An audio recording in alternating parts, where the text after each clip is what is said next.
कहने लगा मैं कमा रहा हूँ, तुझे टेंशन नहीं, और इतना कमा के जाऊंगा तेरी 7 पुश्तें भी खाएंगी, कम नहीं पड़ेगा। बेटे ने भी ऐसा ही किया, लेकिन समय का चक्कर किसी को नहीं छोड़ता। पिताजी बीमार हो गए और बीमारी पे इलाज में इतना पैसा लग गया, बेटे ने अपना तो लगाया ही लगाया, औरों से भी उधार लेकर लगवा दिया। एक विधि का विधान है कि जो आया है वो जाएगा। इतना करने के बाद भी पिताजी नहीं रहे। पिताजी के जाने के बाद जब बेटे ने 13 दिन के बाद बेटे से लोगों की मांगने वालों की लाइन लगने लगी, लोग मांगने लगे। बेटे के पास पैसा था नहीं, कमाना आता नहीं था। सोच लिया ऐसे जीने से तो मरना भला, सुसाइड की सोच ली। जब सुसाइड की सोच ली, किसी श्याम प्रेमी ने हाथ पकड़ लिया। बोलो श्याम प्यारे की जय हो। कहने लगा अगर तू जीवन से हार गया है तो एक बार खाटू चल, वहां पर हारे का सहारा बैठा है, वो तेरा काम करेगा। बेटा कहने लगा नहीं जानता कौन सा खाटू, कौन खाटू वाला नहीं पता। लेकिन जो असली श्याम प्रेमी होते हैं किसी हारे हुए को अकेला नहीं छोड़ते।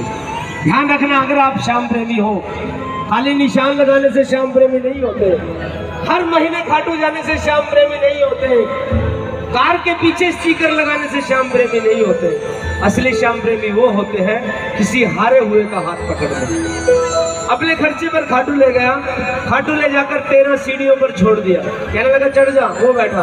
बेचारा कांपने लगा, नहीं जानता कैसे अरदास लगाते हैं, कैसे दीपक जलाते हैं, नहीं पता। लेकिन श्याम प्रेमी ने कहा खाटू वाली की यही विशेषता है, ना अहम चलता है ना वहम चलता है। एक बार जाकर कह देना बाबा तू जाने तेरा जाने। कांपता हुआ 13 सीढ़ियां चढ़ा, और जब 13 सीढ़ियां चढ़ गया सामने से बाबा के दर्शन होने लगे। और जब दर्शन होने लगे तो हाथ अपने आप उठ गए, मुख से निकल गई हारे के सहारे की। आंखों से आंसू बहने लगे, और जब आंसू बहने लगे बाबा से बातें होने लगी कि बाबा नहीं जानता तू कौन सा भगवान है, नहीं पता, लेकिन अगर तू भगवान है तो मेरी आंखों में पढ़ लेना मुझे क्या चाहिए, क्योंकि तुझे देखकर मेरी आंखों में आंसू आए हैं, और आंसू बिना बात के नहीं आते। क्या कहने लगा सुनिएगा जरा, एक एक शब्द सुनना। अगर कोई अरदास लेकर आए हो तो आंखें खुली रखना, बंद मत कर। सुनो।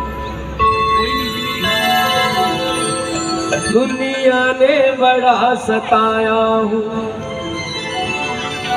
तेरे दर पे हार के आया हूँ, कुछ भी नहीं पास है अर्पण को